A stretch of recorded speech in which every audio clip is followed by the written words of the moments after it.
Welcome back. Here we are during nighttime on the Derflinger. We're going to go around and just speak to a few people around the place. And we'll start here with Sara, who has a picture with a menu on it in front of her. I'm sure she's studying it, rather than that glass in front of her. Where'd the bottle come from?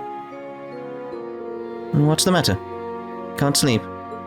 Well, not exactly. I'm just wondering where the bottle came from. It's just that there's so much going on. I need to sort all my thoughts. I know how that is. Rean, how's about you have a little drink of me before bed? Sometimes a little room to breathe is all you need to sort yourself out. Here, I'll pour you a bit. This stuff will really kick you in the teeth, so you should probably just dip your tongue in to start out. Just downs the whole bottle. Whoa, you weren't kidding. It's spiritus, liquor from Northumbria. Said to be the strongest drink in the world. Guess it's kind of hard to get much stronger than 96% though, huh? If I'd taken a normal sip of this, I'd already be on the floor. But the stinging on my tongue is turning a little sweet. Right? I knew you'd be able to appreciate it. Never thought the day'd come when I'd get to talk with you over drinks like this. That new Class 7 of yours, they're a good bunch of kids. Yeah, they've still got a long ways to go, though. I'm struggling as an instructor, too. Just wish I could guide them a little better. They're all pretty unique kids, just like you guys were. But I know things will work out for you. I mean, come on. They were all so worried about you, they ran headlong after you. I'm sure they had a bit of a push from a certain someone, though.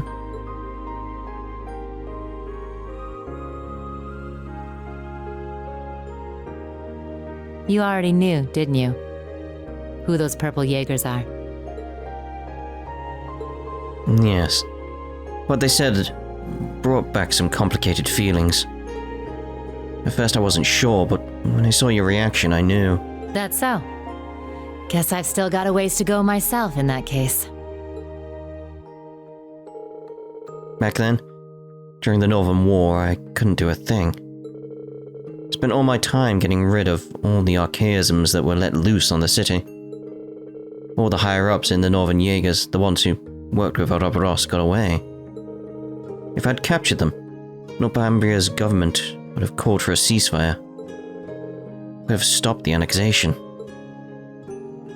That's a nice little scenario, Rean. But you know it's a load of bull, don't you? The annexation of Northumbria was done under the Imperial government's orders. Way I hear it, General Le Guin agreed to take the place over to keep the provincial armies from being disbanded. The outcome was decided from the start. That's... In the middle of that farce of a war, you managed to save the lives of tens of thousands of citizens. And the Jaegers you met today, I think they know that.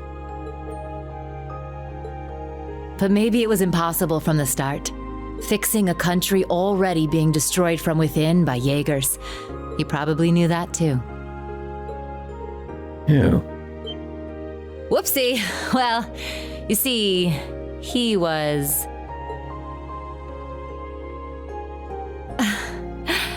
he was my first love. Really? Well, actually, he was the closest thing I had to a dad. Way back during the Northumbrian disaster, when the salt pail covered so much of the principality in a storm of salt, a man took in an orphaned infant. He was a former colonel in the army, and one of the people who founded the Northern Jaegers. As soon as I was old enough to understand anything, I knew that Jaegers who came back with foreign currency were considered heroes. The man who raised me was one of the leaders of the Northern Jaegers, the heroes of our homeland. I looked up to my dad more than anyone. Wanting to be just like him, I joined a juvenile Jaeger corps at the age of 10. After a few years of harsh training, I was admitted to the main corps at the tender age of 13. It was there that I experienced my first real battle. It was hell, a field of death. where lives are tossed aside to satisfy someone else's desires. There I lived, smoke and blood painted across my body. And there I stayed, eventually becoming the Jaeger known as the Purple Lightning. But after a while, it reached a point where I couldn't take it anymore. When I was 18, I was assigned command of a squad. We had a mission near Erebonia, fighting some proxy war on behalf of the nobles. The enemy was Needhogg. My squad was destroying them, but just when we thought victory was ours. Our efforts to avoid dragging any civilians into the fight left us open to a counterattack. We got hit hard. And then my dad showed up and saved me. Even though he was serving as the commander for the entire corps, he came to our rescue and suffered a fatal injury for it. Do you see now? This is the fate of all Jaegers. You must think long and hard on whether you wish to continue down this path. It could have been because he was once part of the Principality's army, but he was quite the gentleman. Now that I think back, he never seemed to like the fact that I became a Jaeger. Anyway, he left me with those final words and passed away in my arms. I screamed and screamed until my voice gave out, until I passed out from utter exhaustion. When I woke up, I was in an Imperial Army camp. Was that when Instructor Beatrix treated you? Yeah. Apparently they were there to check on the damage caused by all the Jaegers fighting. Neidhart and Mueller-Vander, who were both second lieutenants back then, were there too. They told me the battle had been over for a while, and all my comrades had already packed up and left for home. Hadn't even thanked them before rushing back to my hometown. And what greeted me when I got there were celebrations and congratulations from my friends and the townsfolk. We had lost my father, but we won the war we were hired for. The nobles had given us an enormous pile of mira. That meant we wouldn't die of starvation during the coming winter. I was relieved, but my tears just wouldn't stop. In order to save my hometown from poverty, I covered myself in the smoke of war and the blood of innocents in foreign lands. Seeing the smiles on the faces of everyone in town and knowing the cost cut me deep. It was right then that I decided to quit being a Jaeger and leave my hometown. I joined up with the Bracer Guild, knowing I could put my combat skills to work and make some decent mira if I hit A rank. That way I could send some money back home. Money that wasn't stained with blood.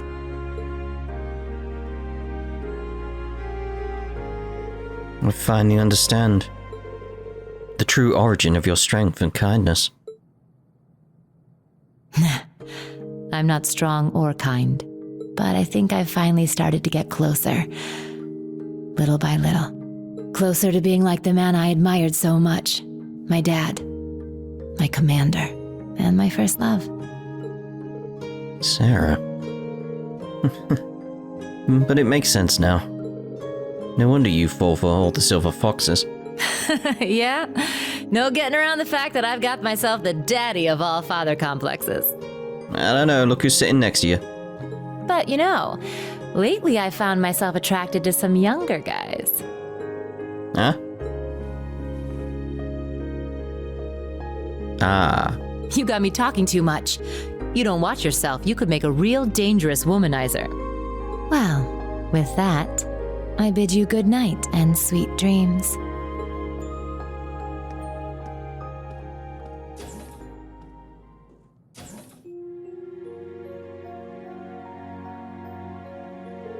This was an awesome dream, right? Triple dot. Ooh, that smile on his face. Oh well. I'll just assume I've been tricked by fairies on the eve of the summer festival. Like, you idiot. That's all I could think with that, just idiot. The door is locked. Who'd lock this door? Alright, most of the doors are locked at night. Better safe than sorry, I guess. Yes. I assume they've got some emergency lock. So it's like if there's an emergency, they unlock? Yes? I'm sure. It seems like there's someone there. Should I check? Go outside and check.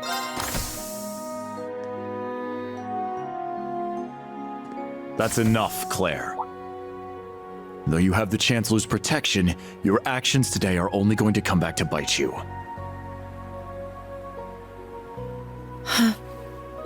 You don't understand, Michael.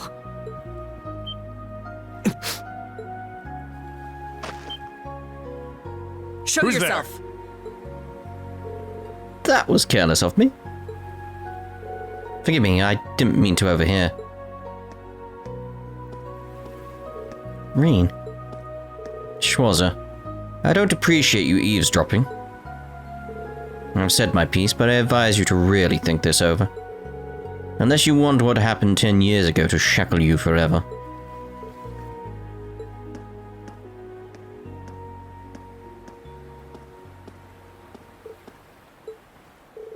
I'm really sorry, I just came out for some air.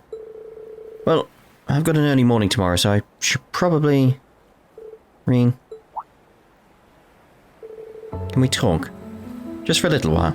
I want to continue our previous conversation. And we might as well do it so in the light of the moon. Yes, the moon. Of course, you can tell me anything. Very suspicious of moons. Michael Major Irving is my cousin. He was born Michael Reveldt. I see now. You two do seem rather close. We were, once. But 10 years ago, he took his mother's surname and abandoned the name Reveldt. It was after I had the man who took my family away executed. That man was my uncle. His father. What happened?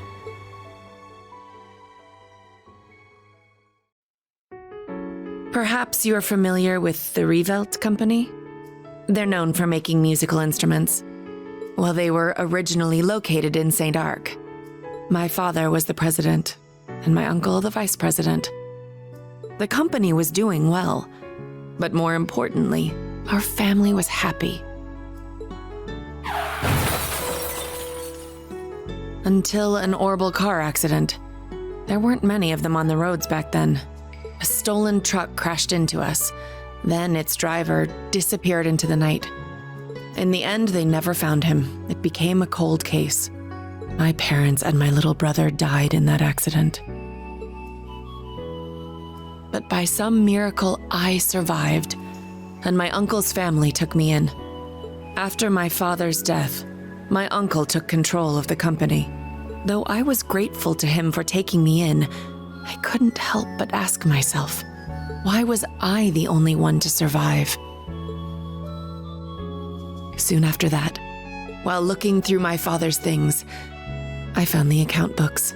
Flipping through them, I noticed something strange. The Reveldt Company prided itself on offering high-quality, carefully crafted instruments at an affordable price. But certain entries showed unbelievable spikes in profits. I had a feeling something was wrong, so I looked a little deeper. Each account book I read put things in starker relief. At last, I realized what my uncle had been doing right under my father's nose. He was making a fortune selling cheap, mass-produced instruments from abroad under the Reveldt Company name.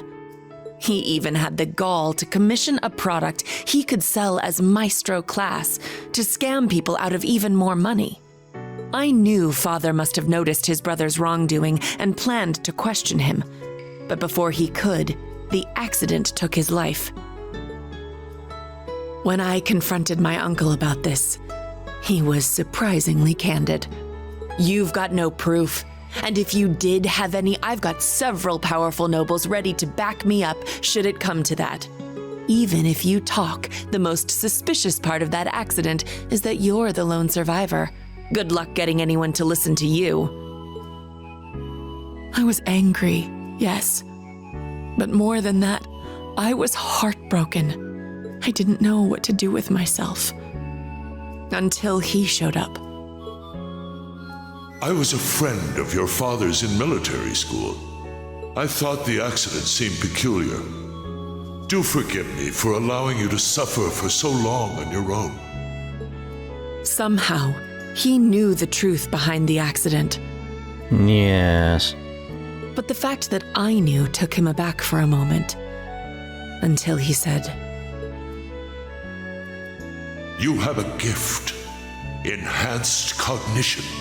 It allows you to grasp every detail, great or small, of any given situation in an instant. It must have awakened during the accident. See there, it directly points to like the, what was I calling it? Oh, I can't remember what I was calling it now. Like where you're aware of things like lectors and stuff like that. Latent image. That was what I was calling it, wasn't it? Just that idea right there. I was going to mete out the murderer's punishment myself, but I've changed my mind. You have the means and the ability. Why not use them to avenge your family? I was petrified when I heard this, lost. All I could see were the smiling faces of my parents and my beloved little brother. That's when I decided to take His Excellency's advice. I gathered every last scrap of evidence I could find against my uncle. I laid everything bare, the plot, the motive, the cover-up, the perpetrator. I had too much evidence to be silenced. I made my voice louder and louder until it reached Marquis Higharm's ears. Soon after, the nobles protecting my uncle stepped aside. My uncle's judgment was swift, harsh, and fair.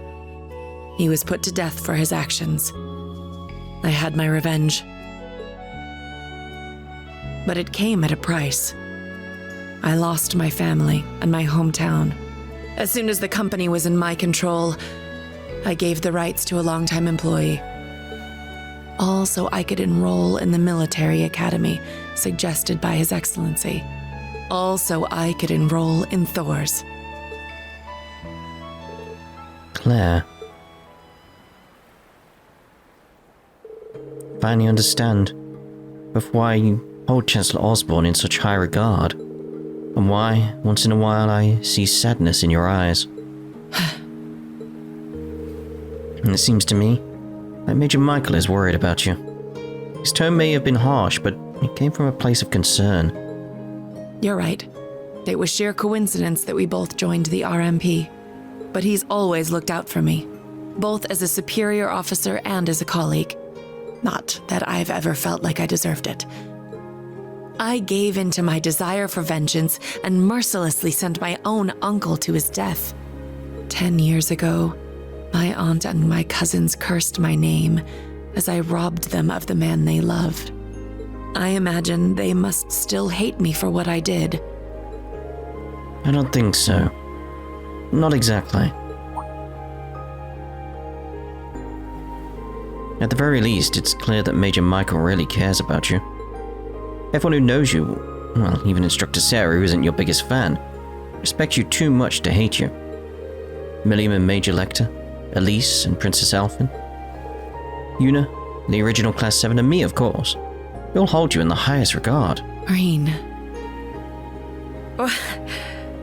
You really are too kind. To be perfectly honest, you remind me of my brother. What was his name? Emil. His name was Emil. If he were alive, I think he'd be about your age.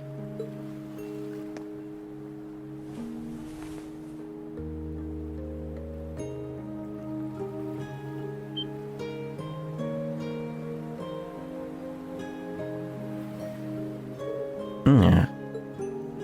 Thank you for hearing me out. But I think tonight is the last time I'll compare you to my brother. It's disrespectful, both to him and to the man you've become. Good night, Rean. Sweet dreams.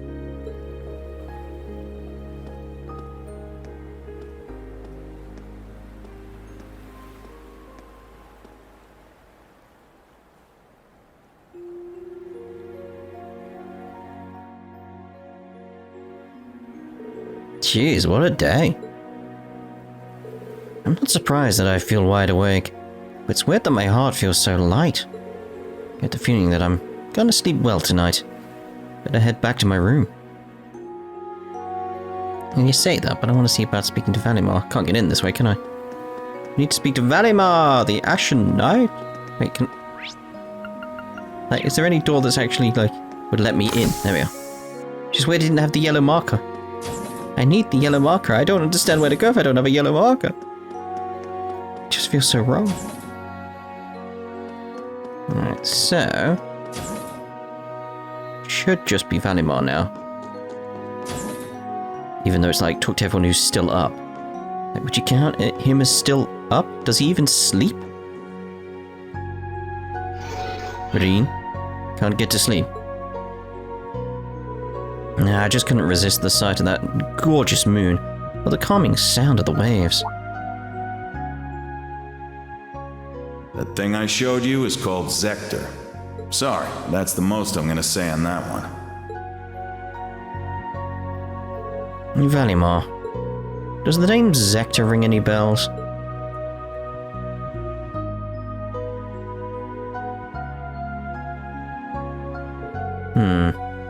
I feel as though I faintly remember that name. Yes, though only a small fragment, I remember something. 250 years ago, during the War of the Lions, Zector was the name of the Divine Knight under the 6th Prince's command. Just as I thought. Lucius Riceano was the pilot of the Palatinate Knight. No, he did not pilot the Knight. The actual Awakener was the leader of a mercenary group hired by the Prince. He was a crafty individual, but he lent the Prince his power. I see. There's even a parallel between him and the Jaeger King. Wasn't the Palatinate Knight destroyed by the Vermilion Apocalypse? Correct. As such, it's difficult to say whether the one you saw was the same one or not, but as long as the Black Workshop and the gnomes are involved, we can't rule anything out just yet. Yeah. I wish I at least knew whether they're friends or foes. Just because they're working against Ouroboros doesn't necessarily mean they're on our side. We'll simply need to pay close attention to their actions. But thoughts based on what he said there. If you come across any new facts, be sure to let me know. I may recall more information. Can do. Thanks. Yes, very, very interesting information there. But I can't go into at this point. Could potentially be spoilers. I don't think we've got to the bottom of certain things that are happening in this game that I can't talk about it, but I will talk about it later. Probably not during like the old cube house, but I will talk about it later. I should head back and get some rest. Return to your room. There's Randy. Oh, there he is. The name of the game, everyone. This is truly an honor. Oh, how lovely. Here, a reward. Good work out there. Monk's thank you gift arrived safely. Rosine sent an updated copy of the Black Records. Vivi's thank you arrived. Safe Shanshan. And photo of Ferris. Proceed. It's a new day, everyone.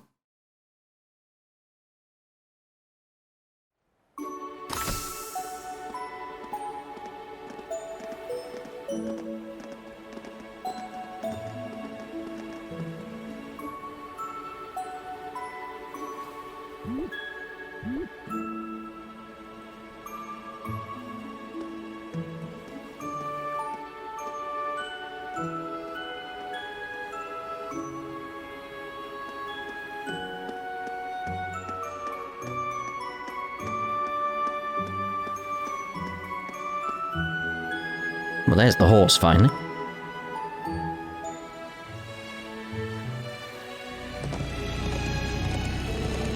The next morning, Sara, Angelica, and Claire left the camp. Angelica went to Ordis, the port city, to the provincial council, and Major Claire returned to Heimdall. Sara, meanwhile, made for Raquel to continue her search for the Jaegers. And... What? Are you telling me the range for today's missions is the entire area we went around yesterday? Yeah. I received the request for our second day from Brigadier General Wallace. They know what's going on with the Jaegers, so there's no need for us to investigate that any further. Let's check out our requests and do our patrols. Understood. The tasks on the second day have usually been fairly exhausting. But it's nice that this time appears to be more normal. Yeah, for real. First our camp gets ambushed, then the tower gets attacked. And we certainly won't be able to let our guards down this time either. Let's make the most of this lull. Knock out as many of the requests as we can. We can use the bikes to get around, so we should have plenty of time. Very well. Let's see what requests we have this time. Semi-required. We've been getting reports of a giant monster suddenly appearing and vanishing. The Unified Region's army requests you survey scene of its last sighting, track it down and kill it. Go kill a monster. Fancy a mock battle with some of our recruits in the Unified Region's army? They could use the experience against you guys. If you're willing to help, speak to one of the guards outside the fortress. There's a matter of which I would ask the Thors branch campus to provide assistance discreetly. Please come meet me at the Riviera Court in Ortis' business district.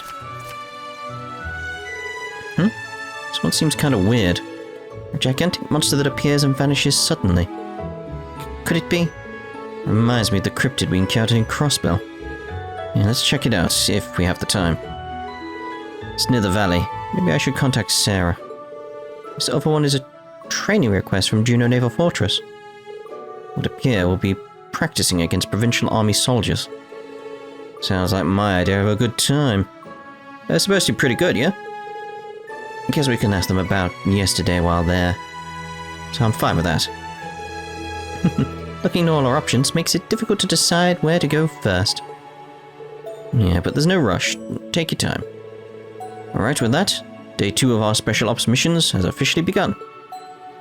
Yeah, and such. Requests for the second day of the field exercises are all semi-required requests. You'll be able to progress the story once you have completed at least 2 of these requests. But we do need to pick something else up before we do that. Here. Didn't think he'd gone this bad. Leonora?